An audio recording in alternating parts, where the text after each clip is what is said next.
Welcome to Session 14 of Grade 11, Advanced Algebra and Precalculus. Today we study synthetic and long division. The focus is to divide polynomials and interpret quotient and remainder. By the end, you should be able to do these three things. 1. Use placeholders for missing powers. 2. Apply synthetic division for XC divisors. 3. Interpret quotient and remainder accurately. Polynomial division lets us rewrite complicated expressions into simpler pieces. Synthetic division is fast for divisors of the form x minus c, while long division works more generally. The accuracy rule is simple. Include 0 placeholders for missing powers. Divide 2x cubed plus 0x squared minus 5x plus 6 by x minus 2.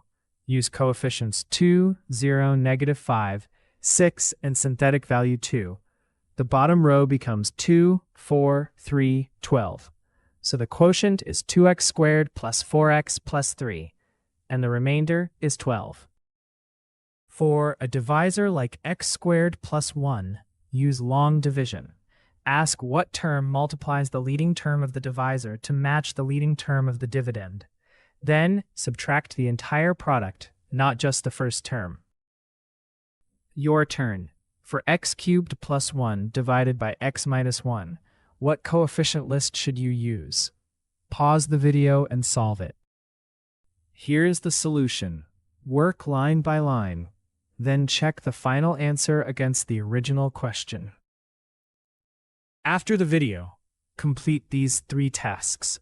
Copy the model from the lesson. Solve each one fresh, and write 1 error log sentence about the mistake you are most likely to make. Let's recap. Synthetic division works for x minus c. 0 placeholders protect place value. The final number is the remainder. Long division handles more general divisors. Before moving on, write 1 sentence. The step I must protect is that small reflection turns the video into real self-learning.